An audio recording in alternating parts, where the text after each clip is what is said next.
Hello and welcome to the Snowflake Spotlight. I'm your host, Caveman Only, and this is a podcast series where I interview one unique Ironman in the old school Runescape community each episode, diving deep to examine the intricacies of their unique Ironman account. And now for a paid advertisement by today's podcast sponsor, OSRSBestinslot.com. You might think it's hard for me to come up with plug ideas for OSRSBestinslot.com each episode, but that's where you're wrong. Today, I wrote a little limerick in honor of the sponsor, and it goes like this. OSRS Best in Slot. Your gear. See what's good or not. There's great bossing tips, but no sponsor scripts, like this vid, for the sixth spot. And now that I have peaked creatively, I'll finish by saying that you can find a link down below in the description to check this site out for yourself. It's been really handy for me lately in preparing myself for raiding here on Caveman in the imminent future, and the gear compare lets me see just how great some of these raids uniques are going to be for my account in terms of upgrades. Plus, it's handy for other instances, like showing you what my maxed mage gear will look like in just a matter of seconds. So do me a favor and scope it out down below. It'll help out a fellow community member a lot, and it helps pay my bills too. Now on to the good stuff. For today's episode, I have with me a man who is considered Snowflake Zero, the man responsible for starting all of this area-restricted Ironman business, Mr. Wildependant, and his unofficial wilderness-only Ironman. Wildependant, thanks for being here, man. No worries, mate.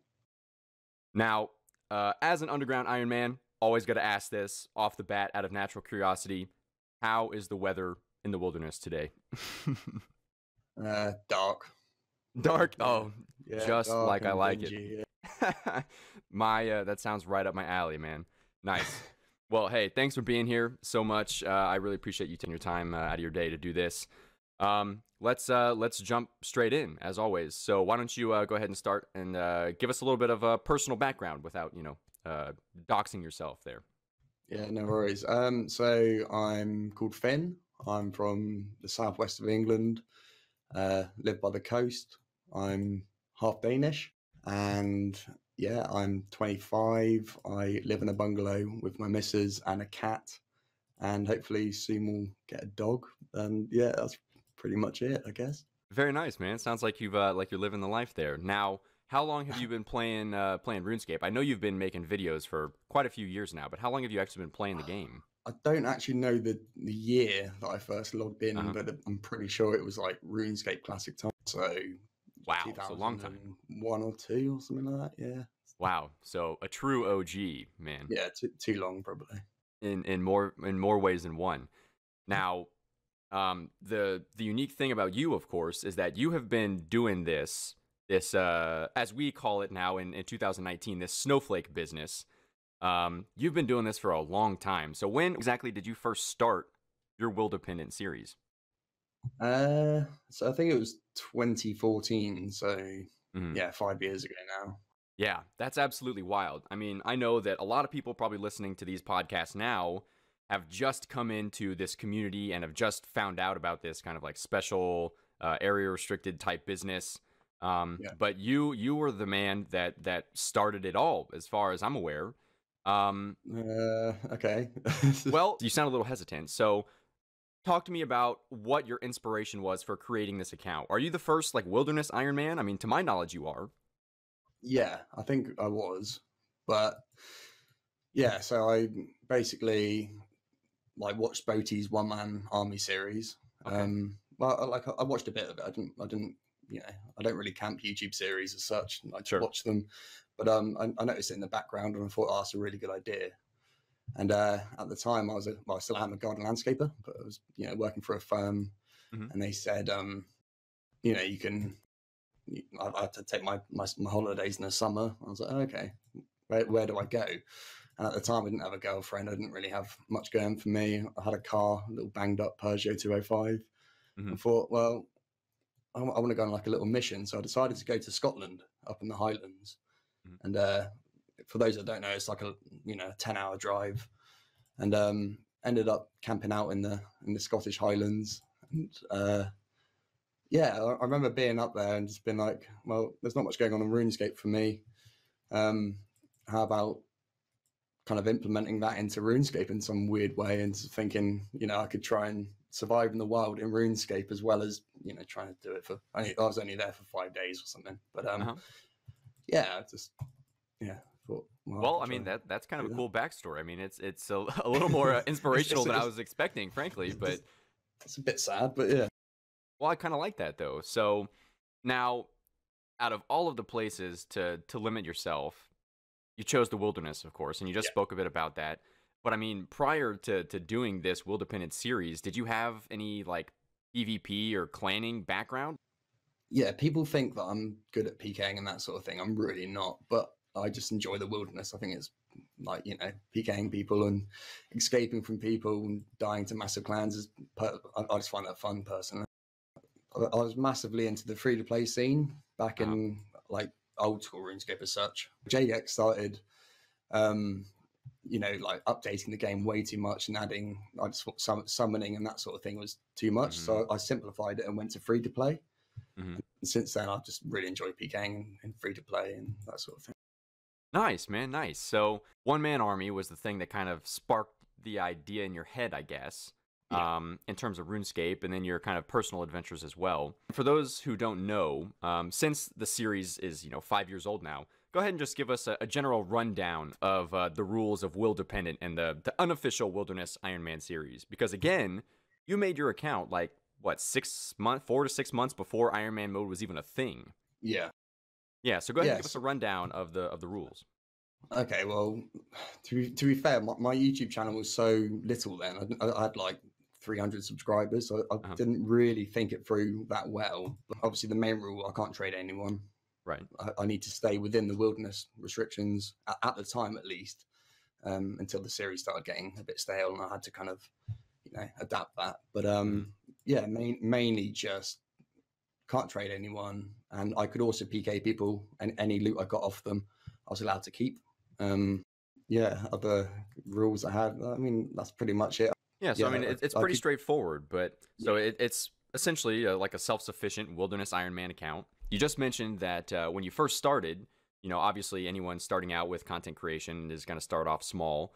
So how much planning actually went into your account before you started? Did you like have a route planned out roughly, or were you literally just winging it?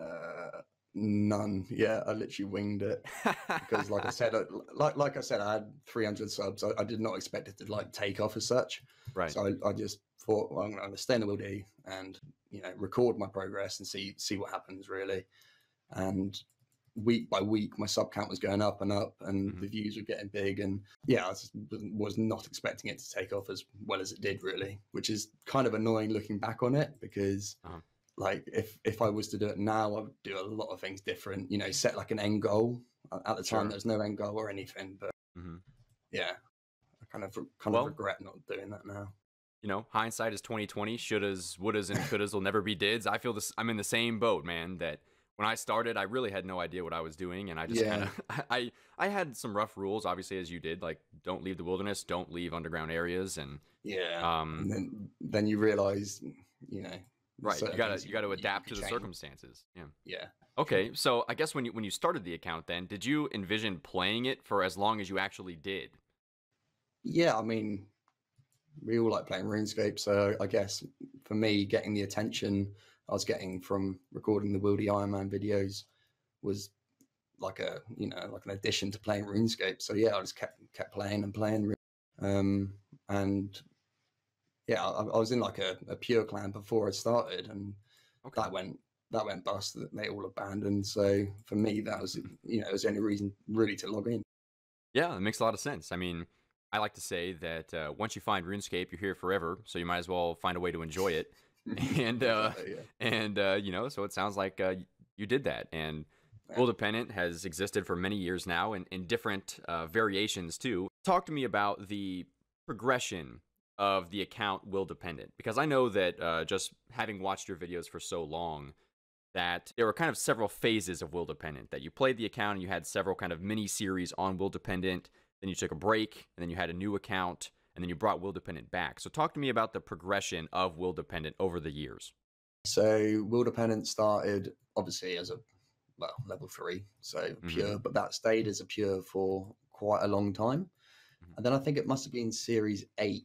I think people were saying, "Oh, you should get 20 defense," again in the YouTube comments, and I listen to my fans and get 20 defense so you can wear mystics, you can wear mithril armor, and that sort of thing. I was like, well, maybe they're right. You know, I've got 20 sets now of Mystics in the bank. Why should I not upgrade and use it? It might help me out.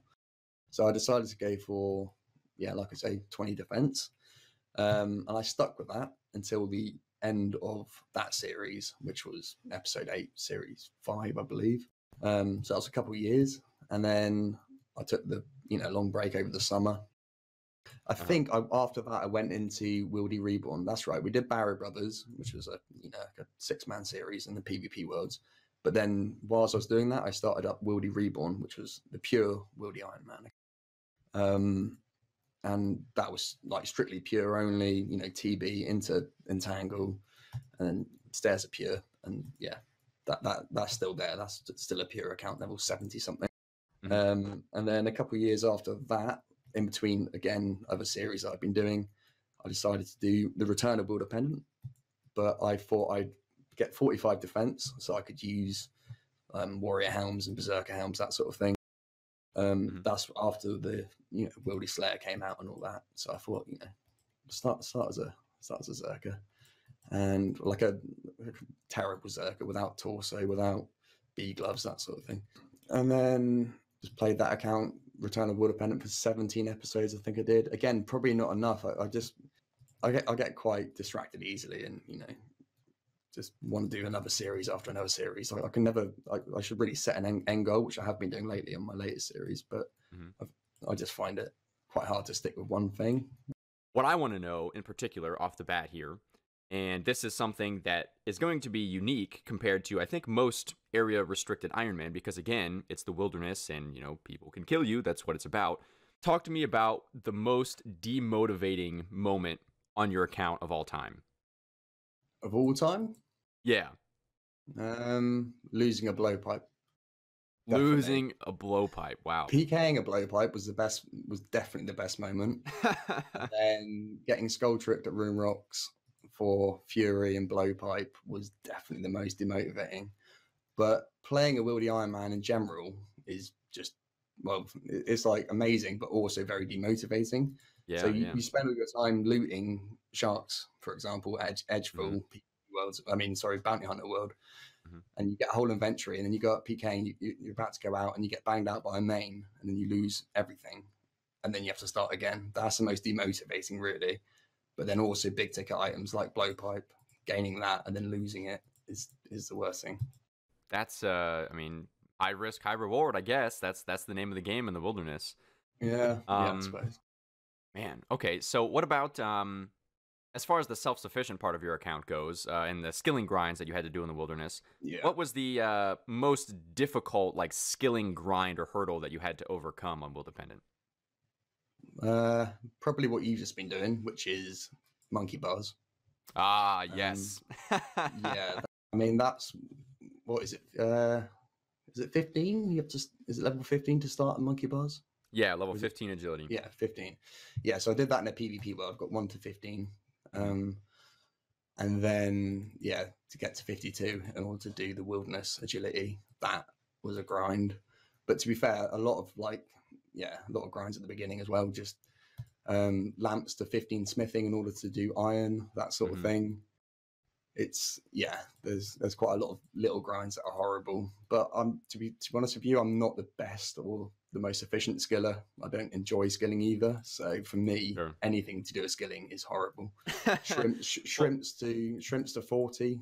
Yikes. Hey, I've spoken about this in my previous podcasts with Karamja Oli and Settled, but it's almost kind of like this area restricted business that we do is kind of like just like an anti-efficiency movement. You can still kind of be, I guess, like macro efficient in what you do, but the whole point isn't really to be efficient, because relative to a normal account or even like just a standard Ironman account, what we do is nowhere near the meta efficiency. So if you don't like skilling, hey, that's totally cool, because you're in the wilderness, man. So it's a free for all. Exactly. I guess that's part of it though as well. And like being in the wildy, even when you're skilling, I was getting PK'd all the time. So it's an extra faff as well. So yeah. Mm-hmm. When you're playing Wildependant, yes, proportionally, like how much of your time would you say that you spent like PKing in the PvP realm, and what other percentage would you say you're doing like skilling tasks and grinding stats? I think it was more like a kind of each day would be split into, like, in the morning, for example, I'd skill, because in the morning no one can PK. I can't PK in the morning. I'm too rusty. So Sure. I'll skill in the morning, and then when I get home from work, I will PK and try and get more clips like that. But Mhm. a bit of both, really, depending on how I felt, really. One of my favorite things to talk about for any just kind of unique account is dead content. Now, the Yeah. wilderness in particular has had actually quite a few updates over the years, and we'll get to that in a moment. But dead content, I mean, the wilderness is literally full of just dead content. Now, again, since I know you're not huge into skilling, but what was the most like obscure thing that you found in the wilderness to help you with your grind that you didn't really know before when you first started? I'm not really sure. I mean, there's a lot of updates that helped me as I went on. Like, to start with, it was very barren. There was not a lot going on in the wildy, as you can probably guess. From 2014, there was just nothing. It was Chaos Ellie Yeah. and a few trees, and that's about it. But So did you yeah, start Wildependent before the first wilderness rejuvenation with all the bosses and everything? that's a good question. I'm not sure. I think I did. I Yeah, because I think that think was I did. sometime in 2014, but um, I'm not sure, yeah, actually. yeah, But that yeah, well, it's interesting, but I mean, yeah, just on the topic of changes to the wilderness, obviously we had the first wilderness rejuvenation with all of the bosses and everything, and yeah, then Corp got introduced, which was kind of a new hotspot, and then Bounty Hunter yeah. Worlds and Rev Caves now, and Lava um, Dragons was pretty Lava active back Dragons. then as well. Yeah, yeah. Yeah. I'm not sure when that came in, but yeah. So how did some of these updates to the wilderness affect the trajectory of your account? You just mentioned Lava Dragons. How did that change things for you? Just money making, really. I Mm-hmm. mean, there, like I said, there was not a lot going on in the wildy at all. Mm-hmm. Like, to start with, I mean, I'm trying to think of things that I could have killed, maybe green dragons and that sort of thing. But it helped massively just to set yourself goals in order to do Vetion or Callisto or whatever. I mean, I was doing Vetion with a dark bow. I mean, that's pretty rough, and that's also timed. Like, there's a 5 minute timer for it to go from the orange phase back to the purple phase, and if Mm-hmm. you can't kill it in that time, it's pretty scuffed. So yeah, um, yeah, it was pretty rough. Yeah, I mean, gosh, just sitting and thinking about it for a moment, just all of the changes. Now, I know that it's easy to kind of sit and think that relative to PVM and to skilling, that PvP doesn't really get many updates. But when you sit and think about it for a moment, especially since 2014 when you started Wildependent, the wilderness is a completely different landscape now. Yeah, Now, I know because big fan of your series for a long time, that you took a pretty extended break on Wildependent for I think about 2 years. Is that right? yeah. So, talk to me about how the landscape of the wilderness was different from when you first started Wildependent in 2014 to when you picked it back up in 2017. How was it different for you? I think it was more active. I think Mm-hmm. when I quit, I didn't. Yeah, I suppose I quit the series. I was single for 5 years, and I was just like, right, I need to go get a girlfriend. This is not going great, and decided to go out and start partying and stuff. And Mm-hmm. yeah, eventually I came back to it, and then did the second take of Wildependent, Return of Wildependent. Mm-hmm. And yeah, I think in a good way it was more active, and I think there was a few updates. I'm not sure, because I just kind of take every day as it comes. I think it's kind of changed for the better, actually. I think now the um the wilderness has become quite a toxic place to be. The difference between PKers and PVMers and clue scrollers and that. You see it all on Reddit with the spades and all that. But Sure. yeah, I think when I came back in 2017, it was definitely for the better. Okay, that's good. Was there anything specifically, like content-wise, that you found to be more useful on the second go round for Wildependent? Um, I think the Wilderness Slayer part was a massive reason for me to go back into the Wildy as well on like a new account. Well, same account, but made myself a Zerker, and something to do, like, just something for people to watch. And I can train Slayer, and I can get emblems and make money in a different way, and there's lots more available to me, basically. Yeah, sure. Now, something that you mentioned earlier was that when you first started Wildependant, of course, the wilderness was pretty barren. It wasn't that active. And just the game in general wasn't that active because it was starting to kind of decline in popularity without too many updates. So you said that for the sake of spicing up your series, you decided to make some content changes. So what were those changes that you decided to make going forward with the series? That was partly because I was reading the comments on YouTube, and people saying the series is getting a bit stale. Should you add clue scrolls, or should you add quests and that sort of thing? And to be fair, I'm a bit of a pushover, I think. And I was like, yeah, maybe you're right. I should go get unlock. And they pretty weren't wrong. Like, go unlock Dragon Dagger and stuff, which I hadn't thought about beforehand. Do Lost City, do Monkey Madness, do certain skills in order to do Wildy Diaries and that sort of thing. So I kind of got pushed over a bit, and like I say, like not in a bad way, but it added more content. So if I PK'd a Dragon Dagger or got one from Chaos Ellie, I could actually use it therefore.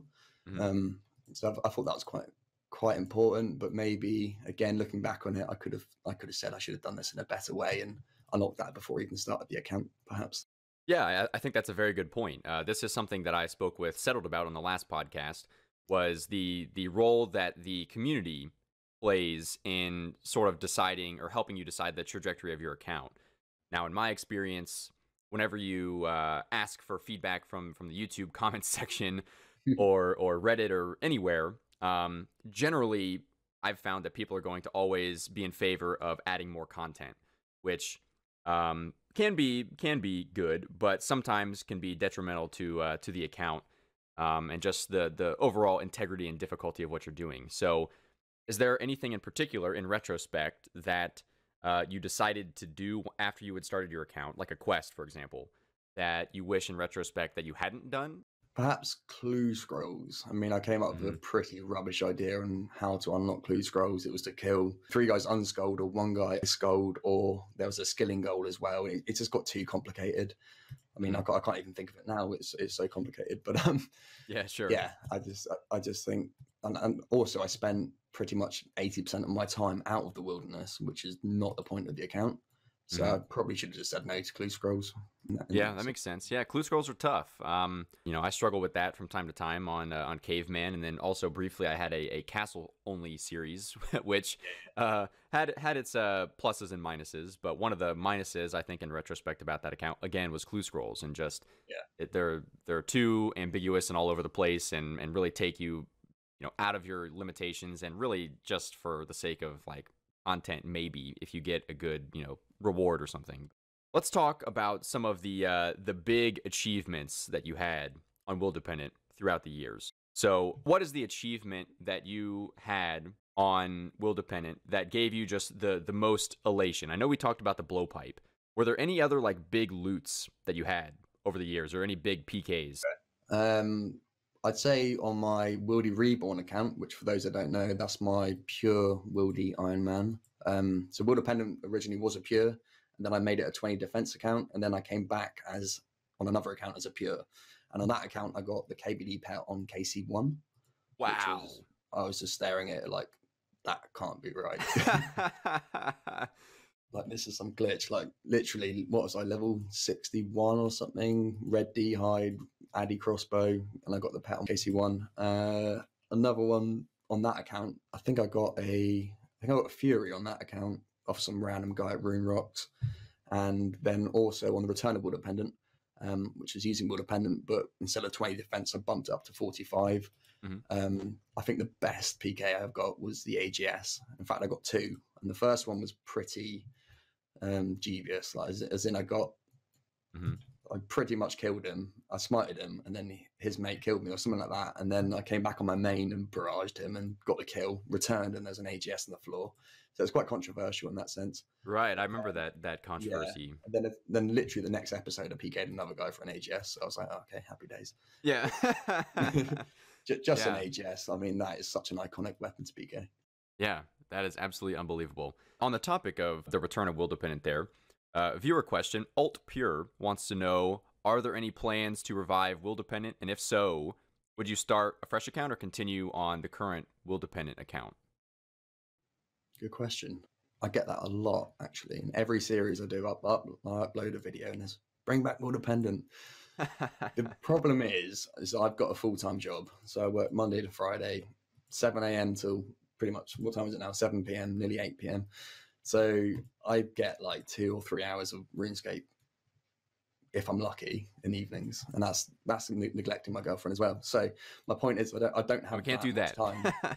Well, no, unless I want to be single. But no, I don't have that much time to put hours and hours into, a series. So I'm really not against it. I'm not really against the idea, but I'm kind of persuaded against starting from scratch again, because it takes a lot of time to train your account up. But then, having said that, if I started on my main right now, which is 1-2-4 combat, I think there'd be less excitement in the series. So it's kind of one or the other. But I don't know. My answer is yes, I would like to. How I do it, I don't know. It might be off my main. Sure. Okay. Well, hey, it's I think it's nice to never completely close the door, but to leave that option open in the future, especially because, I mean, the series was so popular and it's led to what we have now. So let's go ahead and get into talking about the community as a whole. Now, I don't know how much you've been keeping up, but what are your thoughts on the growth of this self-proclaimed Snowflake community? In my first 2 podcasts, both Tirannwn Only and Settled listed you as an inspiration for starting their accounts. I would list you as an inspiration as well. So what are your thoughts on just the growth of this whole community? No, I think it's awesome. Like how many different people have taken it in different ways, and I just think it's also the best way to play RuneScape personally. So to see so many content creators come up with their own ideas, I think it's awesome. Like I said, desert only, Tirannwn only, like you say, Swampletics, yourself. I think it's like really important. I hope JX actually kind of implement perhaps restricted area Ironman like official accounts. I think that'd be awesome, or at least group Ironman. I think that'd be awesome. Yeah, I think that there's certainly scope. Now, it's debatable as to whether that'll actually happen or not, because as we know with Group Ironman, it's been talked about and rumored for years and nothing has happened yet. Yeah, but I just I don't know. I always just feel so humbled just looking back on how far the community has come, and it's just wild to think that this is. I never thought starting Caveman, and I'm sure you probably might empathize with this as well when you started Wildependant, that never thought that these types of accounts and putting on these crazy restrictions would really appeal to a mass audience. But we have like these so-called Snowflake Ironmen have kind of become like mainstream these days.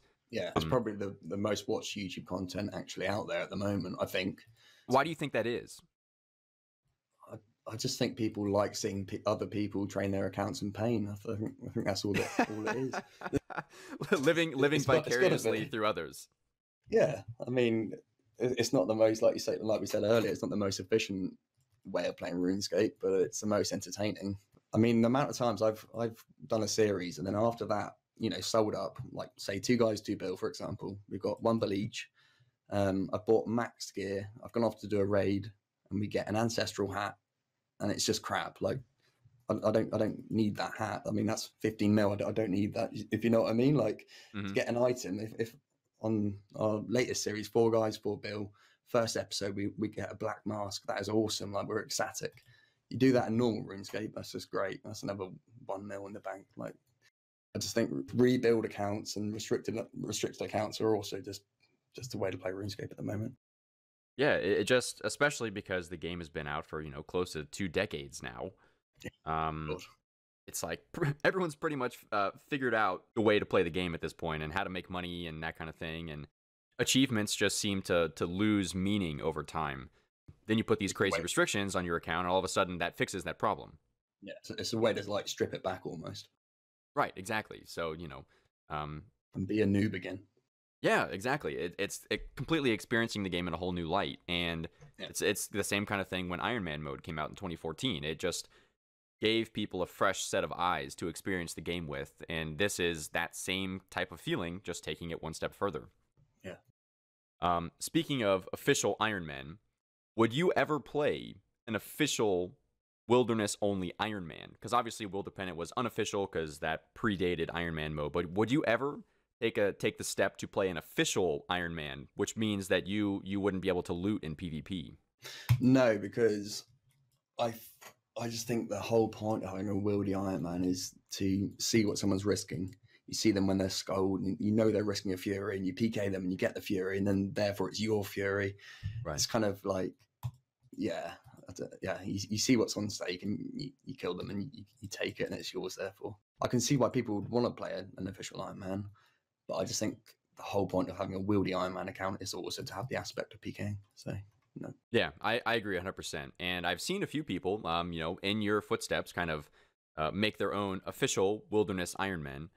But to me, I'm with you that that obviously enhances the risk of the account, but there's really no reward trade-off. Like, it's extra dangerous, of course, but like there's no real PKing element. So to me, that seems a little bit less exciting. Yeah, I mean, in their defense, they won't ever, get slated for setting up a clip, for example. They won't get blamed for setting up a clip. In that sense, it would be nicer to have that, because quite often, I PK'd an AGS and people are like, oh, you obviously got your friend to die for it or whatever. But yeah, that's very true. I hadn't thought that was a all the time. Yeah. Did you have that same kind of controversy when you PK'd the blowpipe? Not so much the blowpipe, actually. No, that was fine, because that was a ridiculously massive prod spec on a pure that also had a dark bow on him. And for those that don't know, the blowpipe and the dark bow are the same high out value. And for some reason, the dark bow kept over the blowpipe when he died. Wow. But yeah, I mean, you can't really argue against that. But no, quite often there is like, oh, that's obviously your friend. But there's so many things happen in the wildy, you would not believe, like the amount of, no offense to them, but idiots that go in there. And I'm probably the biggest idiot in the wildy. I'm very bad at PKing, but you see a lot of weird things going on in the wildy. But did playing a restricted account lessen your enjoyment that you get out of playing other accounts? As long as I've got a restricted account or an account with some sort of rule behind it, I don't lose any enjoyment. But like I said earlier, the moment I go back to a main account and have to literally, buy items from the GE and go off and do raids with friends and that. I mean, it's all fun and that, but you don't. I mean, I'm not happy being rich. I don't. Same with me in real life. I don't enjoy being rich. Not that I ever am, but money's not like a motivator as such. So I don't play Runescape to get rich. Hence, you'll never see me at the Jewel Arena or anything. But yeah, I just think the rebuild is what it's all about. Yeah, I agree 100%. So, although you say you might not be the best PvPer out there, obviously you have a huge involvement in the PvP community with your multiple series over the years. What are your thoughts on the PvP community, the state of the community as a whole, including other segments of the PvP community like Deadman mode, Bounty Hunter, Last Man Standing? There's a lot to talk about there, but what are your thoughts on the overall state of PvP in the game right now? I'm not overly sure. I mean, I think Bounty Hunter worlds are pretty dead, from what I've heard anyway. They keep trying to change the worlds and all that to make it more active, perhaps. I'm not sure. The wilderness in general is still active, no matter what you say. Like, if you go to Revs, you will get PK'd. It's active. And I think it's actually toned down a lot. It used to be really toxic. And I think people are kind of, playing on it a bit too much with the whole, stop killing clue scrollers, we got nothing. I mean, I killed an Ironman clue scroller the other day, 15 mil. That's going to annoy a lot of people listening to this. But yeah, he lost Whip, Fury, and he just came out of Court Cave, and he's like, why did you kill me? And I said, well, why are you coming out of Court Cave 15 mil risk as an Ironman? I mean, you're going into the wildy. I'm sorry, I'm getting sidetracked now, but you're going into the wildy and you risk what you take. So that's up to him. But yeah, in general, I think the wildy's active, and I think it's in a good place, really. Are there any changes that you'd like to see come to the wilderness? Oh, good question. Yes, I was thinking about this the other day. Old wilderness bosses need to be revamped. They need to be, Yes, chaos please. elite. Chaos elite. I do not need 250 rune arrows and 10 strange fruit. Like, update that. Even if it just drops, a bit of rune armor or something like that, it needs to be changed because they've added Callisto, Vetio, and Venenatus, that sort of thing. But the old bosses, KBD as well, they need to be, updated. Personally, Yeah, I absolutely agree. I mean, and even with the newer bosses, Callisto, Venenatus, Vedion, and the demi bosses, people say that they want to see updates to those as well, because I think generally the mechanics for camping those bosses for long periods of time are to just kind of like glitch them into safe spots and then and then just kill them like that without taking any damage, which is a little broken. So would you be opposed to that, to seeing a revamp of all of the bosses in the wilderness? Yeah, perhaps, but if they're gonna, stop save spots and stuff, they need to also consider things like Vetian, which is like diabolical to kill. It's 2 phases, 4 dogs, compared to Callisto, or Venenatus, for example. Sure, yeah.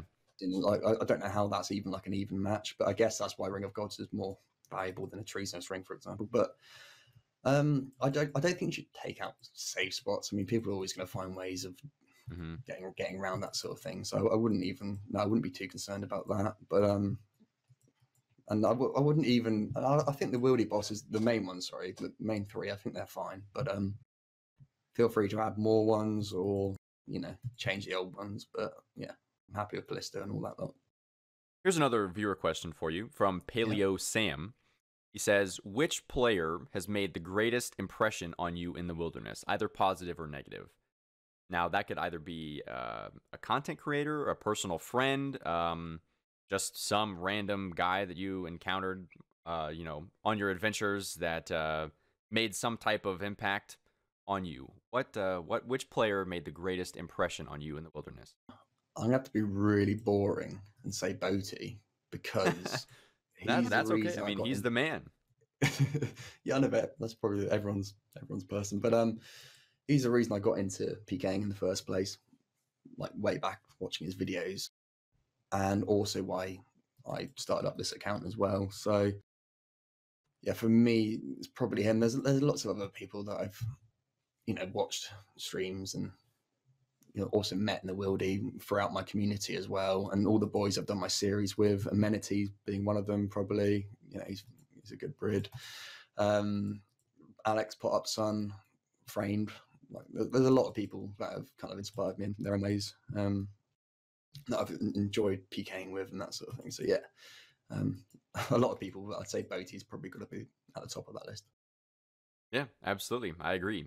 I'd actually love to have him on the podcast sometime if he would be willing.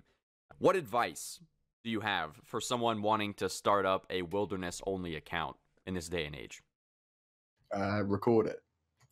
Record it? All right. Yeah, record your progress. I'd also say that for most people that want to, play RuneScape, I think just even if you're only uploading for yourself, this game isn't going to be around forever. So record it. It's a way of logging your kind of memories, especially with me, like playing with my friends and stuff.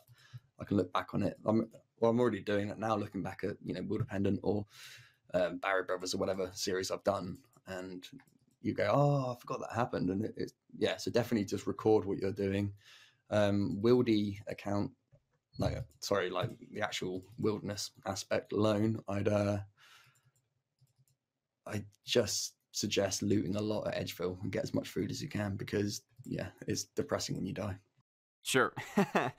Is there any particular advice for a wilderness only Ironman that they should ignore that you think might be not so good advice? It depends if you've got a following or not. If you've got a following, I suggest not listening to everyone that comments, because you'd end up like me and you listen to everything they say, and before you know it, you're doing a series that you don't actually want to play. But without a following, I'm not sure. I don't think there's just literally explore the wildy and have fun. That's the main reason to play it. So absolutely, yeah. If you're going to do this, you got to do it because you enjoy doing it, not because you're trying to get clicks or likes or views.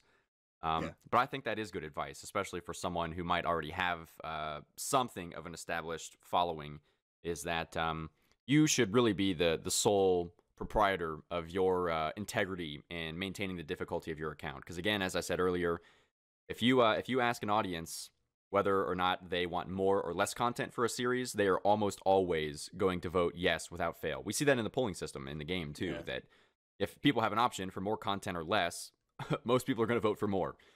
So in terms of just maintaining the the difficulty and integrity of your series, which I think personally leads to the series just being more fun over time.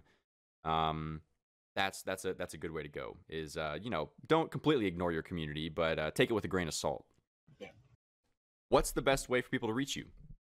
Social media plugs, YouTube, Twitter. Yeah, YouTube's my main thing. I'm at the moment I'm trying to kind of reboot my Twitch and stream a bit more often. My YouTube name's Wildependant. I recently changed it from OSRS, but that's a long story, and yeah, that's about my clanning days. So, but YouTube's Wildependant, and my Twitch is Wildy Ironman. Great, man. Well, hey, I would love to see you get into Twitch a bit more in the future. I think that people would really love to see the live streams from that, and I would happily support that going forward in the future. Wildependant, thank you so much for taking time out of your day to do this. Means a lot. And I really look forward to hopefully doing some kind of collaboration with you in the future. Yes, raids. You need to come on a raid with our 4 guys 4 bill. Not the first one, obviously, but when you start doing lots of raids, give us a shout and we'll raid with you. Absolutely, I would love to do that. I'm getting ready to be raids ready in probably about 2 weeks on Caveman, and I've got Sync, another fellow content creator, lined up who's going to be basically teaching me raids to begin. But after that, I would love to do some Caveman Wildependant raids, dude. That'd be sick. That'd be awesome. I hope those of you listening at home have enjoyed this rendition of the Snowflake Spotlight. On the next podcast, I'll be interviewing a new guy on the block, Mr. TurtleTale and his Tirannwn Only Ultimate Ironman. That guy is absolutely crazy. I can't wait for it. Post your questions you may have for TurtleTale below in the comments, and you could have your question answered on the next episode. The Snowflake Spotlight is a podcast series hosted by me, Caveman Only, right here on my YouTube channel every other Friday. If you'd like to see more Snowflake Ironman content, be sure to check out the link in the description for our subreddit, Our Unique Ironmen, the central hub for all things Snowflake Ironman related. I'd like to give a few special thank yous. Firstly, to Wildependant for taking the time for this interview today, to IG Designs for his beautiful background artwork, to you, of course, the listener, for your support in making it this far, and as always, to OSRS bestinslot.com for sponsoring the podcast. This site is going to be my go-to tool for deciding who I raid with in Chambers coming up soon. And because I'm exceedingly mediocre at this game, I'm going to need some people who are geared well enough to carry my dead weight. And it just so happens that OSRSbestinslot.com has 7 different raids gear setups based on your budget, so I will know exactly how to discriminate against the poor noobs who think they can leech with me in my raiding party. So have a look down below the video and check out the link to the website. It's a unique link that will show the sponsor exactly how much traffic is being generated from these podcast plugs. So scoping it out briefly means a lot to the guy developing the site, and it means a lot to me so I can continue to keep the lights on in my man cave. Metaphorically speaking, of course. Anyway, thank you so much for listening. I'll see you next time.